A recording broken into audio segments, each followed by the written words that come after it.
Hello class, welcome back बच्चों। लो प्यारे बच्चों, आज एक नया चैप्टर स्टार्ट करेंगे, स्टाफिंग। और बेटा ये समझ में तभी आएगा बेटा जब पहले कुछ बेस क्लियर हो। तो बेटा कुछ बेस मैं क्लियर कर देता हूँ, मन में पढ़ा कि नहीं पढ़ा बेटा कुछ बातें मुझसे समझ लो, ठीक है ना। जिन्होंने कभी मुझसे नहीं पढ़ा बेटा वो बेटा थोड़ा ढंग से समझ लेना इस चीज को। सब सामने देख रहे हैं बेटा, पहुंचेंगे जरूर यहां तक, लेकिन पहले उससे पहले कुछ और बातें करनी जरूरी है।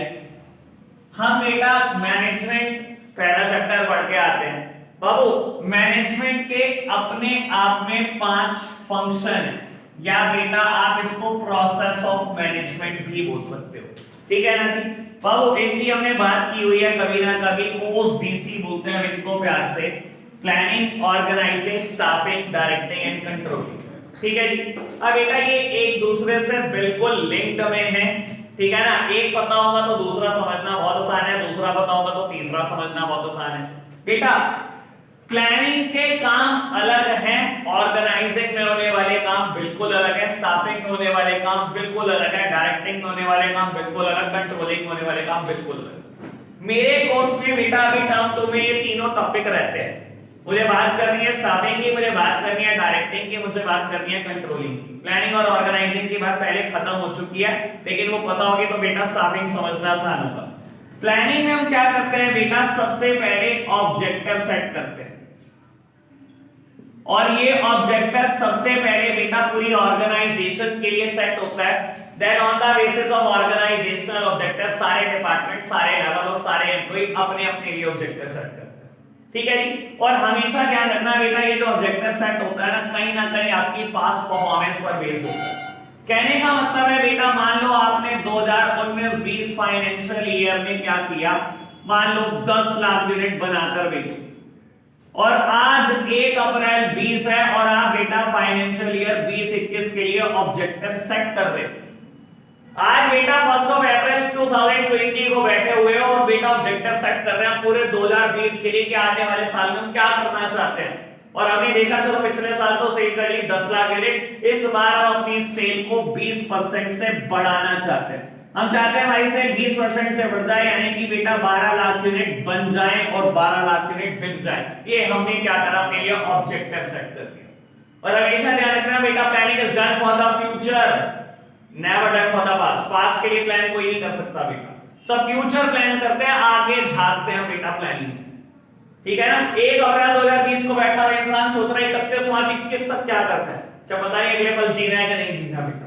लेकिन प्लानिंग हमेशा फ्यूचर के लिए की जाती है बेटा, कभी पास्ट के लिए नहीं हो सकती, ठीक है बेटा। इसके बाद आप ऑर्गेनाइजिंग पे शिफ्ट करते हो बेटा। ये जो मैंने ऑब्जेक्टिव सेट करा ना कि मुझे 12 लाख यूनिट बनानी भी है और बेचनी भी है, इस 12 लाख यूनिट को बनाने के लिए, बेचने के लिए मुझे जितने रिसोर्सेज चाहिए वो सब मैं ऑर्गेनाइजिंग में इकट्ठा करता हूं, लेकिन मैं इसमें ह्यूमन रिसोर्सेज की बात नहीं करता।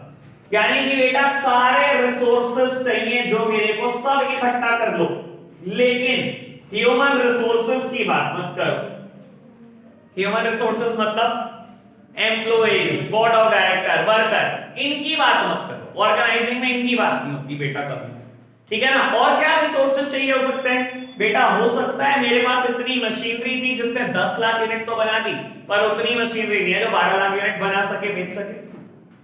तो अगर कोई मशीनरी चाहिए खरीदो, रॉ मटेरियल चाहिए खरीदो, कोई टूल्स इक्विपमेंट चाहिए खरीदो, सब कुछ अरेंज करो, सारे रिसोर्सेज करो, लेकिन एम्प्लॉय की बात मत करो। एज वेल एज ऑर्गेनाइजिंग में एक और बात करते हैं बेटा, हम क्या करते हैं, डिपार्टमेंटलाइजेशन। अपनी ऑर्गेनाइजेशन के छोटे छोटे टुकड़े कर देते हैं, अपनी ऑर्गेनाइजेशन को डिपार्टमेंट्स में बांट देते हैं। इतना काम हम कर चुके टर्म 1 में, ठीक है जी। ऑब्जेक्टिव सेट कर लिया, ऑब्जेक्टिव को अचीव करने के लिए जितने रिसोर्सेज चाहिए सारे रिसोर्सेज इकट्ठे कर लिए बेटा। स्टाफिंग में बेटा कुछ और बात ही नहीं करते, सिर्फ ह्यूमन रिसोर्सेज की बात करते, ठीक है ना। अभी आऊंगा आपसे स्टाफिंग में, क्योंकि मेरा चैप्टर तो यही है, मुझे तो मोस्ट डिटेल्ड यही पढ़ाना है आपको, ठीक है जी बाबू। मैंने 10 लाख यूनिट बनाई है, मान लो बेटा मेरे 500 वर्कर ने मिलकर 10 लाख यूनिट बनाई है, और दिन रात काम करके बनाई है बेटा। हो सकता है किसी ने ओवरनाइट काम करके भी बनाई हो बेटा, ठीक है ना, लेकिन मेरे पास उतने एम्प्लॉय है ही नहीं जो मेरा ऑब्जेक्टिव अचीव कर दे 12 लाख यूनिट का। तो बेटा मुझे स्टाफ की जरूरत पड़ेगी। ये स्टाफ, ये वर्कर, ये एम्प्लॉइज, ये बोर्ड ऑफ डायरेक्टर कब आएंगे बेटा? ये स्टाफिंग स्टेज पर इंट्रोड्यूस होंगे। सारे रिसोर्सेज ऑर्गेनाइजिंग में आते हैं, लेकिन बेटा ह्यूमन रिसोर्सेज नहीं आते, ह्यूमन रिसोर्सेज स्टाफिंग में आते हैं। ठीक है जी, आज का मेरा मुद्दा यही है बेटा। ठीक है जी, कि ह्यूमन रिसोर्सेज इकट्ठे करो, आपका टारगेट अचीव होना चाहिए। कोई दिक्कत, कोई परेशानी तो नहीं? अभी तक जितनी बात बोली समझ आई बेटा? फिर आ जाओ डायरेक्टिंग पर। बेटा ऐसा बोला जाता है डायरेक्टिंग इनिशिएट्स एक्शन, क्योंकि अगर आप अब तक की कहानी देखोगे ना तो एक्शन तो कुछ भी नहीं हुआ। टारगेट सेट हो गया, 12 लाख यूनिट बनानी है, बेचनी है। 12 लाख यूनिट बनाने के लिए जितना रिसोर्सेज चाहिए इकट्ठे हो गए, जितने ह्यूमन रिसोर्सेज चाहिए, एम्प्लॉय चाहिए, इकट्ठे हो गए। बेटा प्रोडक्शन कब शुरू करोगे? सेल कब शुरू करोगे? वो कर दी क्या? वो नहीं करी, बस सामान इकट्ठा कर लिया बेटा। तो बेटा ऐसा बोला जाता है डायरेक्टिंग इनिशिएट्स एक्शन।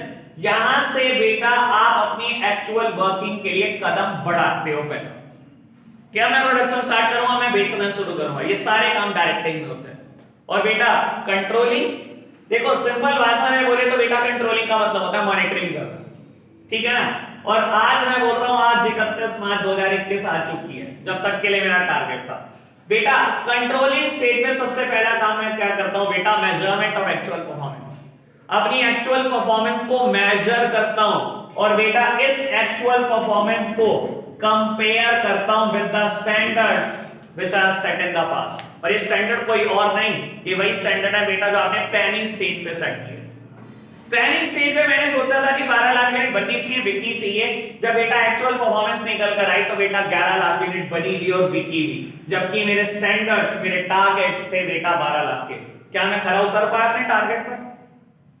नहीं, कुछ ना कुछ कमी रह गई। और 99.99% केसेस में कमी रहती है बेटा, क्योंकि ऑर्गेनाइजेशन अपने लिए टारगेट ही बहुत बड़े सेट करती है। तो बेटा कमी रह गई, अब हम क्या करेंगे? कंट्रोलिंग में ही जो कमियां रह गई उसको ढूंढेंगे बेटा, और उसको वहीं करेक्ट करने की कोशिश करेंगे, ताकि ये कमी अगले साल न रहे। मान लो बेटा, मैं ऐसा क्यों कह रहा हूं कि यहीं ठीक कर लेना, अगर आप आज ठीक नहीं करोगे ना तो ये कमी हर साल रिपीट होगी, कंफर्म। मान लो मैं बोलता हूं टारगेट पूरा नहीं हुआ, वजह ये थी कि सप्लायर ने, आपने खरीदी तो ऑर्गेनाइजिंग में पूरी 12 lakh unit of raw material, लेकिन बेटा सप्लायर ने 1 lakh unit of raw material खराब बेच दिया 12 में से। इसीलिए 11 लाख यूनिट बनी भी और बिकी भी। वो 1 लाख यूनिट बन नहीं पाई, बिक नहीं पाई, क्योंकि सप्लायर की गलती थी। अगर आज यहां नहीं टोकोगे ना उसको तो बेटा हर साल खराबी आती रहेगी, फिर कभी भी टारगेट अचीव नहीं होगा। तो यही बेटा एनालाइज कर लो कॉज ऑफ डेविएशन, ये डेविएशन क्यों रहा, आज ही कमी एनालाइज कर लो और आज ही एक्शन ले लो, ताकि फ्यूचर में इनकर ना हो दोबारा। ठीक है जी? और बेटा क्या कंट्रोलिंग के बाद ऑर्गेनाइजेशन पे ताला लगा देना है? सर अगला साल शुरू हो गया दोबारा, 1 अप्रैल 2021 आ गया, प्लान करो 21-22 के लिए क्या करो। ठीक है ना बेटा? ये जो प्रोसेस है, it is a never ending process, it is a continuous process, it is a ongoing process. ये चलता रहेगा, चलता रहेगा, चलता रहेगा। जब ऑर्गेनाइजेशन शुरू होती है उससे बेटा पहले ही प्लानिंग स्टार्ट हो जाती है, और जब ऑर्गेनाइजेशन खत्म होती है उसी के साथ कंट्रोलिंग खत्म हो जाती है। तो जब तक ऑर्गेनाइजेशन चलेगी तब तक तो ये कंटीन्यूअस चलेगा बेटा। ठीक है ना? और आपके लिए सहूलियत की बात है बेटा, कुछ भी याद नहीं करना, जितनी चीजें आपके कोर्स में सब कंटीन्यूअस है, भूल जाओ। प्लानिंग, ऑर्गेनाइजिंग, सब, directing, controlling, coordination, management, motivation, जो भी है आपके कोर्स में हर चीज कंटीन्यूअस। ठीक है जी? कोई दिक्कत तो नहीं? पहले बताओ ये इंट्रो क्लियर हुआ आपको? इंट्रो में कोई दिक्कत तो नहीं? समझ में आया प्लानिंग में क्या करके आए हम बेटा टर्म 1 में, ऑर्गेनाइजिंग में क्या कर लिया हमने। अब बात बेटा स्टार्टिंग डायरेक्टिंग कंट्रोलिंग की है। ऑल्दो मैं ऐसा नहीं कभी कराता कि सीक्वेंस से कराऊं, मतलब मेरा तो मूड था कि पहले कंट्रोलिंग करा दूं, ये 4 ही पेज का चैप्टर है। अब ये भी मत सोचना मैं तो पहले हमेशा ऐसे कराता हूं, मैंने कभी इनको सीक्वेंस से नहीं करा। ठीक है ना? फिर टैलेंट ही क्या आपके अंदर, अगर आप ये सीक्वेंस से ही पढ़ा सकते हो तो। ठीक है ना? मैं तो कैसे भी पढ़वा लो मुझसे कोई सा भी चैप्टर, पहले ये पढ़वा लो। मैं प्लानिंग भी नहीं बताता था, पहले बच्चों को यही बताता था सीधा। ठीक है ना? तो इसमें कुछ नहीं है बेटा, ऐसा कुछ नहीं है। मैं स्टाफिंग के बाद सीधा लेकर जाऊंगा आपको फाइनेंशियल मार्केट पर, वहां मुझे शेयर मार्केट की चर्चा करनी है पहले आपके साथ, फिर आऊंगा वापस। ठीक है जी, तो बेटा आज स्टाफिंग स्टार्ट करेंगे। बेस बन चुका है, आप सब सामने ही देख रहे हैं, अभी कुछ नहीं करना, किसी नोट्स की जरूरत नहीं है बेटा, बस आप सामने देखो। बाबू बाकी सारी चीजें रब कर रहा हूं, मुझे स्टाफिंग की जरूरत है, इसमें करते हैं बेटा।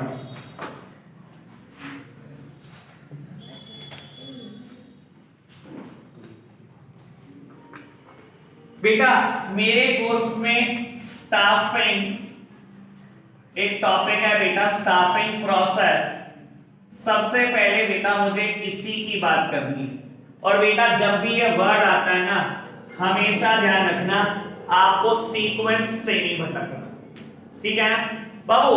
प्लानिंग में भी प्लानिंग प्रोसेस आया, प्लानिंग के फीचर आए, प्लानिंग के एडवांटेजेस आए, लिमिटेशन आई, और बहुत सारे टॉपिक है बेटा। ऐसे ही ऑर्गेनाइजिंग में भी आएगा, अब ऐसे ही स्टाफिंग में भी आने वाले बाबू।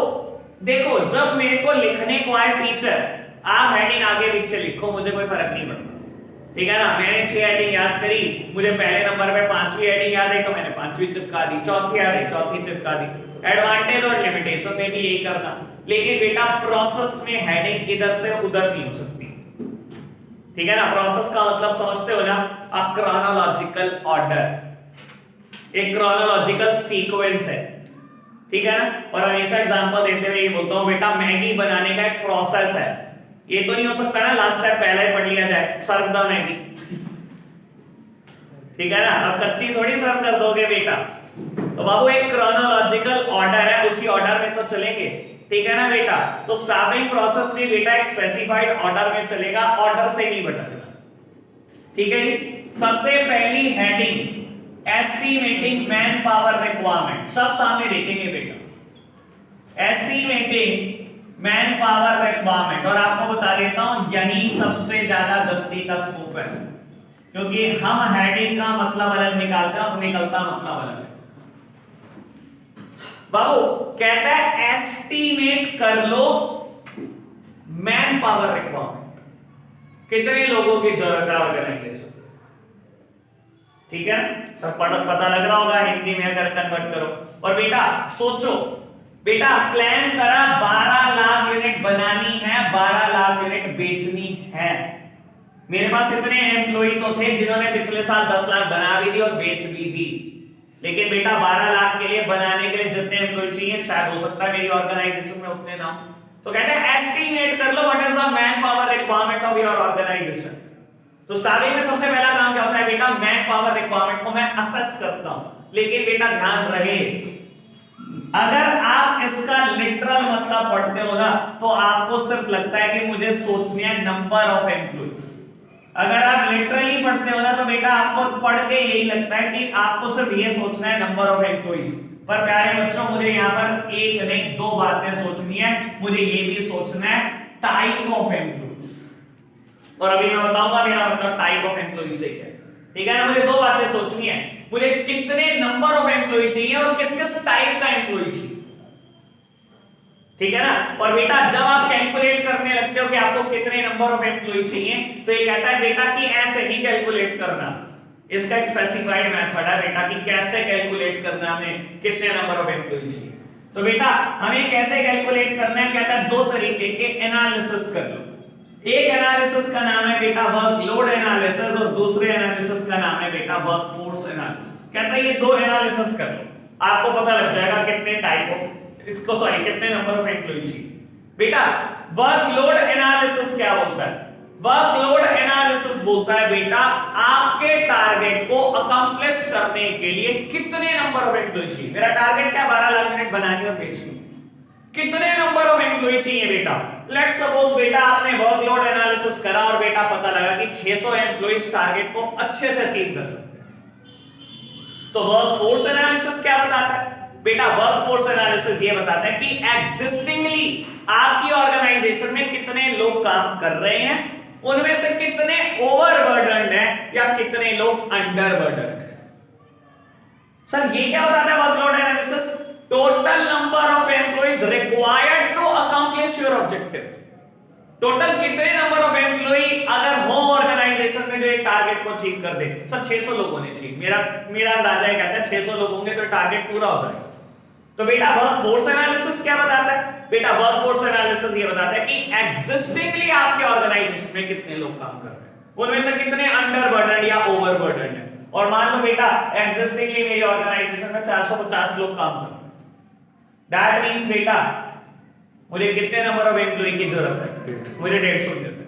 600 लोग टारगेट पूरा कर सकते हैं, लेकिन अभी मेरे पास 450 है, तो यानी कि अगर 150 लोगों की और रिक्रूटमेंट कर दूं मैं, 150 लोगों को ऑर्गेनाइजेशन में उठा के ले आऊं, तो टारगेट पूरा कर देंगे। सब पता लग गया बेटा कैसे सोचना है कि कितने नंबर ऑफ एम्प्लॉय चाहिए आपको, ठीक है ना? तो ये क्या मतलब है, चलो ये भी सोच लिया आपने कि कितने नंबर ऑफ एम्प्लॉय चाहिए, इससे क्या मतलब है, क्या टाइप का होना चाहिए एम्प्लॉय? सर देखो क्या होता है, अब ये 150 एम्प्लॉय चाहिए, ऑब्वियस बात है बेटा सारे प्रोडक्शन में तो नहीं चाहिए होंगे, सारे प्रोडक्शन डिपार्टमेंट में चाहिए, बस जाओ जी प्रोड्यूस करना शुरू करो। सर ऐसा नहीं हो सकता। तो टाइप का मतलब यही है बेटा, आपको कितनी क्वालिफिकेशन के साथ एम्प्लॉय चाहिए, किस बैकग्राउंड का एम्प्लॉय चाहिए बेटा, क्या नेचर ऑफ जॉब मैंने परफॉर्म करानी है उससे। तो ये भी तो सोच लो क्या नेचर ऑफ जॉब परफॉर्म करानी है, तभी तो सोचोगे बेटा उसका टाइप क्या चाहिए। मान लो बेटा मैं बोलूं इसमें से 120 लोग तो मुझे प्रोडक्शन में चाहिए, लेकिन बेटा 20 लोग मुझे मार्केटिंग में भी चाहिए और 10 लोग मैं सेल्स और फाइनेंस में ले जाऊंगा। तो बेटा अगर आप ये चीज डेटा माइन करोगे, खाली ये डेटा माइन नहीं करना कि कितने एम्प्लॉय चाहिए, ये भी सोचना है बेटा किस टाइप का एम्प्लॉय चाहिए, मुझे क्या नेचर ऑफ जॉब परफॉर्म करानी है उससे, क्या उसका बैकग्राउंड होना चाहिए बेटा, प्रोडक्शन बैकग्राउंड से है भी नहीं है, उसकी क्वालिफिकेशन भी प्रोडक्शन बैकग्राउंड में है कि नहीं है। पता लगे बंदा है तो एमबीए ह्यूमन रिसोर्स में, और मैं कह रहा हूं आजा भाई प्रोडक्शन मैनेजर बनना मेरे यहां पर आता है। तो बेटा टाइप में सोचना पड़ेगा उसकी एजुकेशन का लेवल क्या है, उसका बैकग्राउंड क्या है, उसका पास जॉब में एक्सपीरियंस कैसा है, ये सब मुझे सोचना है बेटा। क्लियर हुई बात?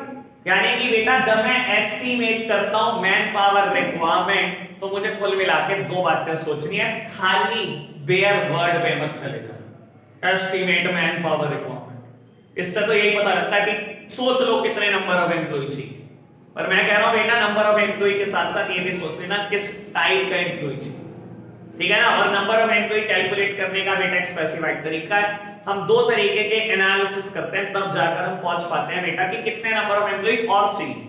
सबसे पहले workload analysis, then workforce analysis. Workload analysis क्या बताता है बेटा, total number of employees required to accomplish your objective, total कितने लोग मिलकर मेरा वो जो टारगेट है जो मैंने प्लानिंग स्टेज पे सेटअप किया वो पूरा कर सकते हैं।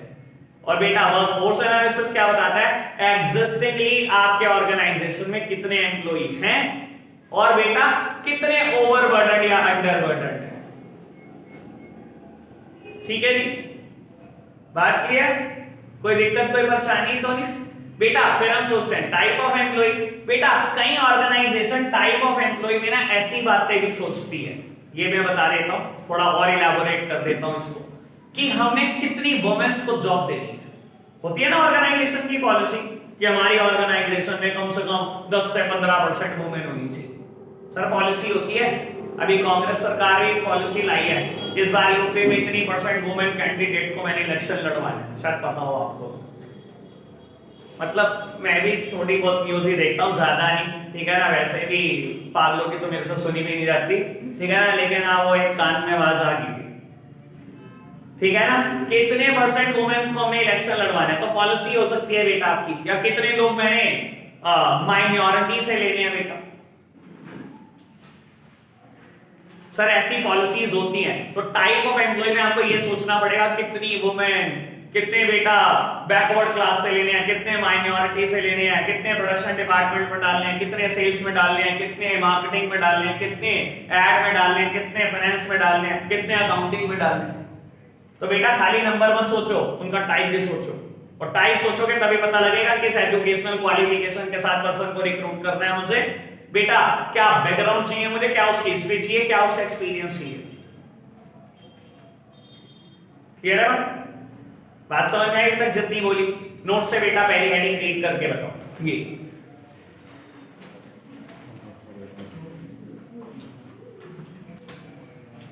बेटा अगले 2 स्टेप्स की बात करते हैं।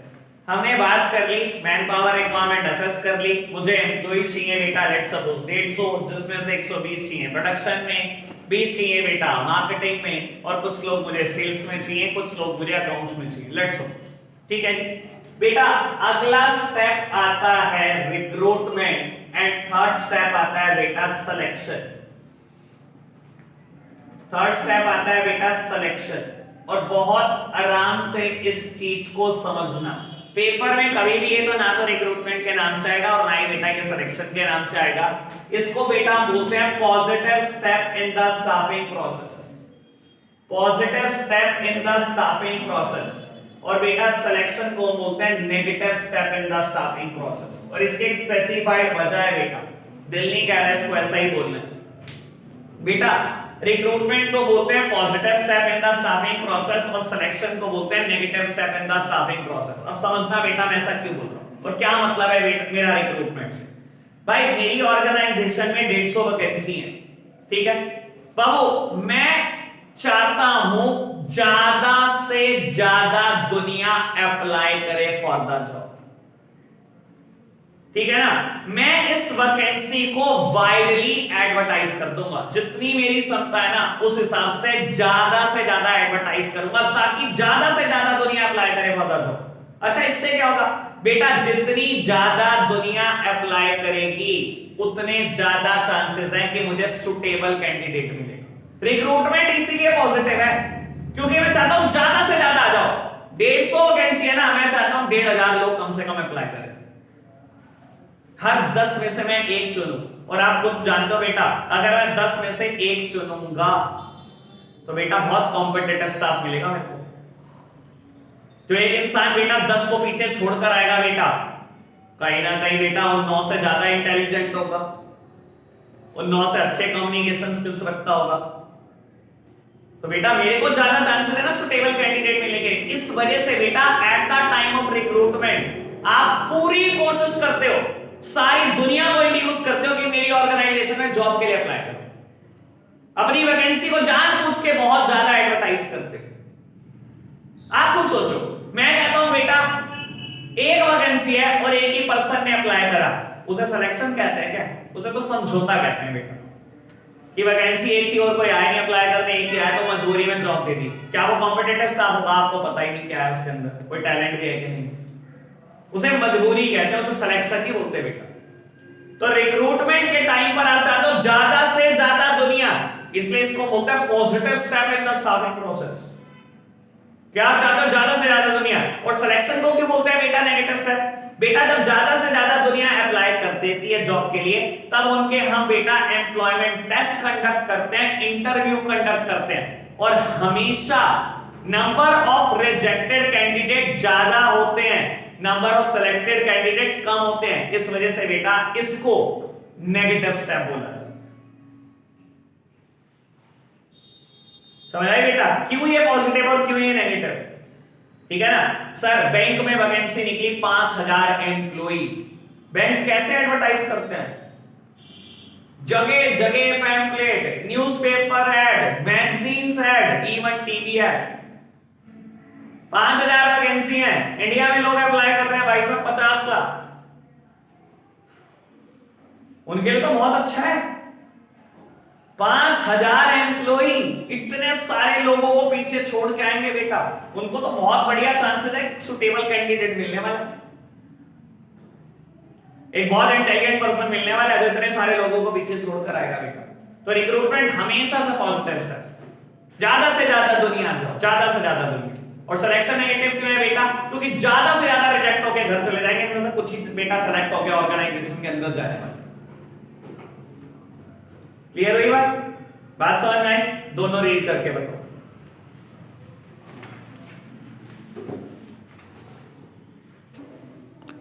लो जी प्यारे बच्चों आगे बढ़ते हैं बेटा। फोर्थ स्टेप कहता है placement and orientation. Placement and orientation बेटा ये अलग वर्ड है और ये बिल्कुल अलग वर्ड है, ठीक है ना। ये एक बात नहीं है बेटा, ये दोनों बिल्कुल अलग बात है। प्लेसमेंट का मतलब बिल्कुल अलग और ओरिएंटेशन का मतलब बिल्कुल अलग। बेटा प्लेसमेंट का मतलब क्या है? एम्प्लॉय सेलेक्ट हो गया, आज ऑर्गेनाइजेशन में उसका पहला डे है, आपने बुलाया, जिस पोस्ट के लिए आपने उसको सेलेक्ट करा है उसको वो पोस्ट दे देना इस प्लेसमेंट। लेट्स सपोज बेटा मेरे यहां पर HRM ह्यूमन रिसोर्स मैनेजर की कुर्सी खाली है, सिलेक्शन हो गया, 8 पर्सन का फर्स्ट डे है बेटा ऑर्गेनाइजेशन में, आज उसकी ज्वाइनिंग है, मैंने बेटा उसको उसका कैबिन दिखा दिया, उसको उसकी कुर्सी दिखा दी, यही प्लेसमेंट। जिस पोस्ट के लिए आपने एम्प्लॉय को सेलेक्ट करा है उसको वो पोस्ट दे देना इज प्लेसमेंट। और बेटा what do you mean by orientation? बेटा ओरिएंटेशन का मतलब होता है नया एम्प्लॉय है, मेरी ऑर्गेनाइजेशन के बारे में कुछ नहीं जानता, पहला दिन ही तो है, उसको फैमिलियर करो ऑर्गेनाइजेशन के साथ। और बेटा खाली एक चीज से नहीं, बहुत सारी चीजों से फैमिलियर करो। बेटा उसको बताओ ऑर्गेनाइजेशन के रूल्स रेगुलेशन क्या है, उसको बताओ बेटा ऑर्गेनाइजेशन के एथिक्स क्या है, मिशन क्या है, विजन क्या है, उसको बताओ ऑर्गेनाइजेशन का एमडी कौन था क्या है, उसको बताओ बेटा प्रमोटर कौन था या है, सीईओ कौन है बेटा, उसका सुपीरियर कौन है जिससे उसको ऑर्डर लेना है, उसका सबऑर्डिनेट कौन है जिसको उसको ऑर्डर देना है बेटा। तो बेटा ओरिएंटेशन मींस उस नए एम्प्लॉय को ऑर्गेनाइजेशन के साथ फैमिलियर कर दो। क्या क्या चीजों के साथ फैमिलियर करना है? ऑर्गेनाइजेशन के rules regulation, ethics, mission, vision, objectives, बेटा सुपीरियर सबऑर्डिनेट्स के साथ पास्ट हिस्ट्री बता दो, ऑर्गेनाइजेशन की बैकग्राउंड बता दो कि प्रमोटर्स ने क्यों बनाई थी ऑर्गेनाइजेशन, एमडी कौन है, सीईओ कौन है बेटा, सब बताओ, ठीक है ना। और जनरल केस में बेटा ओरिएंटेशन करने के एक नहीं कई सारे तरीके हो सकते हैं। बेटा कुछ लोग क्या करते हैं बेटा प्रिंटेड फॉर्म में ही एजुकेट कर देते हैं, बेटा कुछ पेपर प्रिंट कराए होते हैं पेम्पलेट टाइप, यही पढ़वा देते हैं, ये देखो इसमें सब लिखा हुआ है, रूल्स रेगुलेशन, हमारे एमडी के बारे में, हमारे सीईओ के बारे में, प्रमोटर के बारे में, क्या हमारे एथिक्स है, क्या मिशन ऑब्जेक्टिव है, सब कुछ पेपर पे लिखा हो, खत्म कहानी।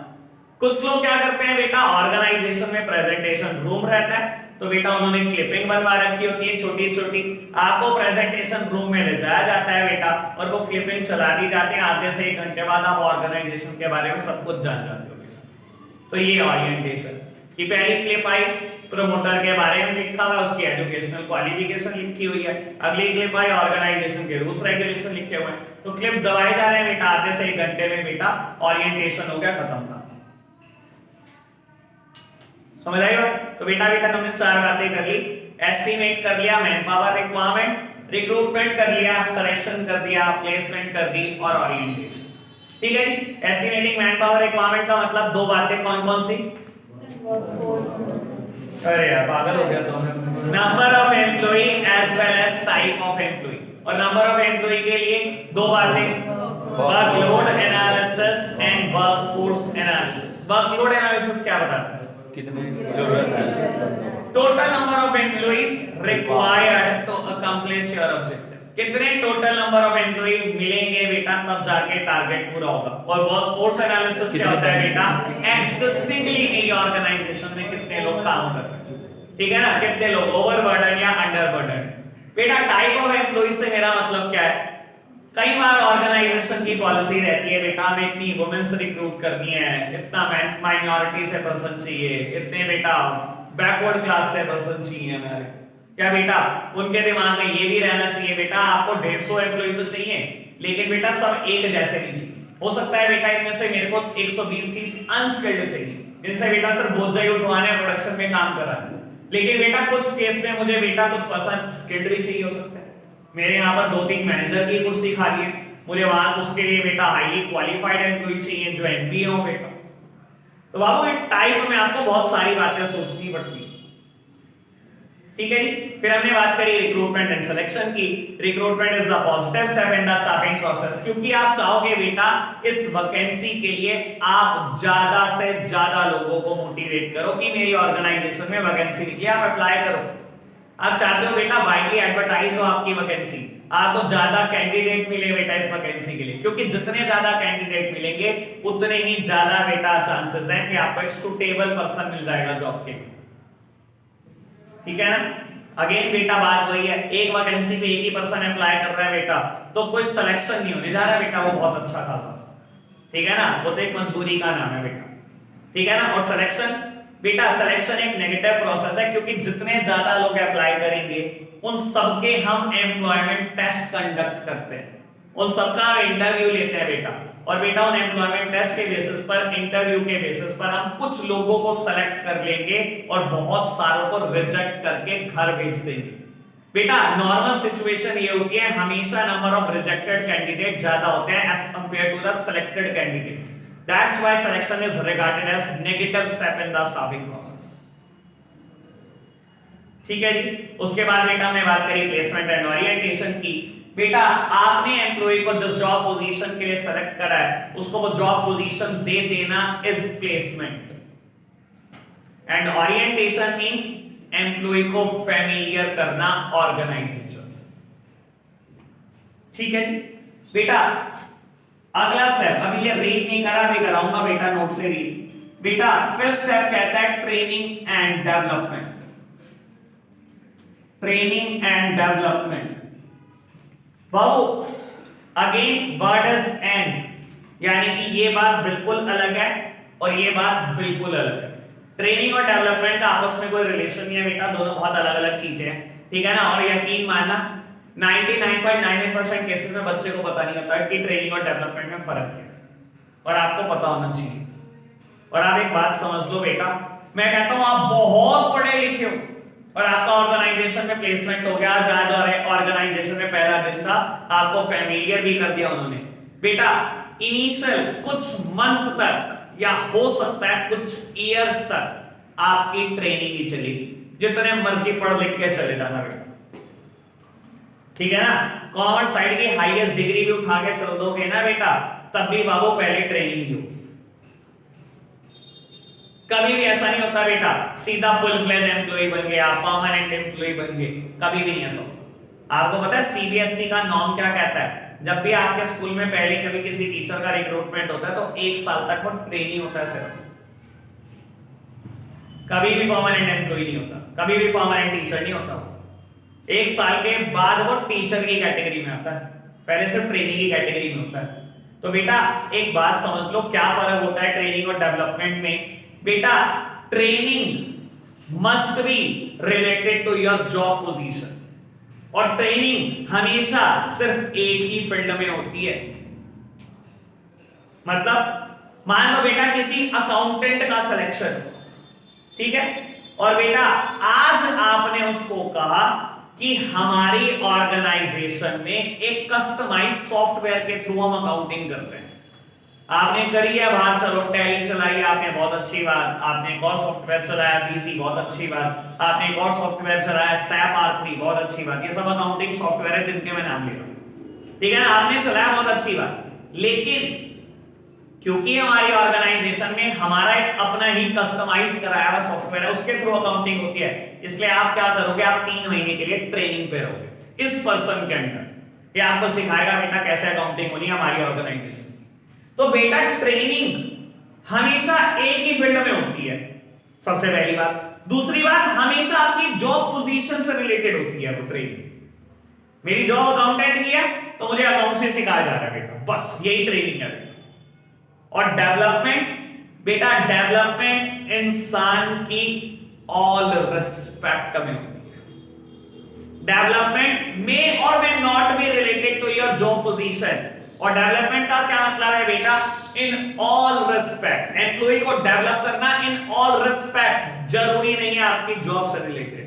मतलब बेटा आपकी ऑर्गेनाइजेशन ने एक बेटा soft skill training program organize करा, एक सॉफ्ट स्किल ट्रेनर को बुलाया फॉर 30 डेज।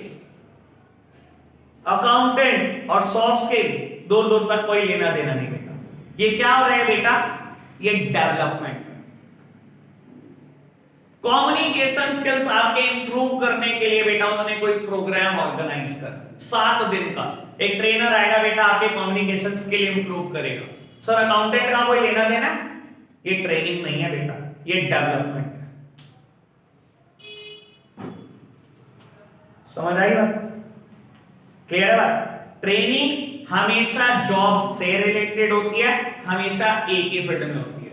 डेवलपमेंट में और may not be related to job, job से रिलेट कर भी सकती है, नहीं भी कर सकती, ठीक है ना। और दूसरी बात, ट्रेनिंग एक फील्ड में होती है, development in all respect. Clear हुई बात? पक्के से? अब बेटा ये दोनों जरा हेडिंग एक बार रीड करके बताओ जल्दी।